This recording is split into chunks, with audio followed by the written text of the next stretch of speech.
நாங்கள் சூளையிலேருந்து வரோம். என் பேர் சோபனா, இவர் பேர் ராஜ்குமார். பார்த்தோம் தளபதியை வெளியில் எக்ஸிட் ஆகும்போது பார்த்தோம். ரொம்ப ஹாப்பியாக இருந்தது, நல்லா ஃபுல்ஃபில்லாக இருந்தது. நான் பயங்கர விஜய் ஃபேன், ஆர்வத்தில் வந்துட்டேன். 5:30க்கு லேட்டாக தான் வந்தேன். மேபி சீக்கிரமாக வந்தால் உள்ளே போயிருப்போம். நல்லா தான் இருந்தது, ஒன்றும் பிரச்சனை இல்லை, சேஃபாக தான் இருந்தது.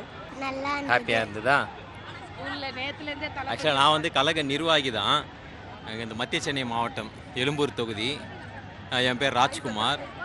ஆக்சுவலாக இன்றைக்கி பார்த்தீங்கன்னா அந்த நோன்பு திறக்கும் நிகழ்ச்சியை வந்து தளபதி இங்கே வந்திருக்காரு.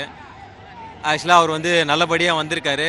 இங்கே நீங்கள் ஆக்சுவலாக இங்கே உள்ளே வரும்போதே நீங்கள் பார்க்கலாம். அதாவது தமிழக வெற்றி கழகம் சார்ந்து எந்த ஒரு கொடியோ இல்லை எந்த ஒரு கட்சி சம்பந்தமான எந்த ஒரு பெயரோ இல்லாமல் மத நல்லிக்கணத்தை, அதாவது இஸ்லாமியர்கள் அவர்களுடைய மத நல்லிக்கணத்தை போற்றும் வகையாக அவர்களுடைய உணர்வுகளையும் வந்து புரிந்து கொண்டு அவர் வந்து எந்த வழியில், அதாவது மக்களுக்கு என்ன தேவையோ அந்த வழியில் பயணித்து, இந்த அரசியல் சார்ந்து எதுவுமே இங்கே கிடையாது. அதுக்கான ஒரு சின்னதாக நீங்கள் எதுவும் துளியும் உள்ள நீங்கள் பார்த்துருக்க மாட்டீங்க. பிறப்புக்கும் எல்லா உயிருக்கும் சமம், அதுக்கேற்ற மாதிரி தான் இன்றைக்கி இருந்தது.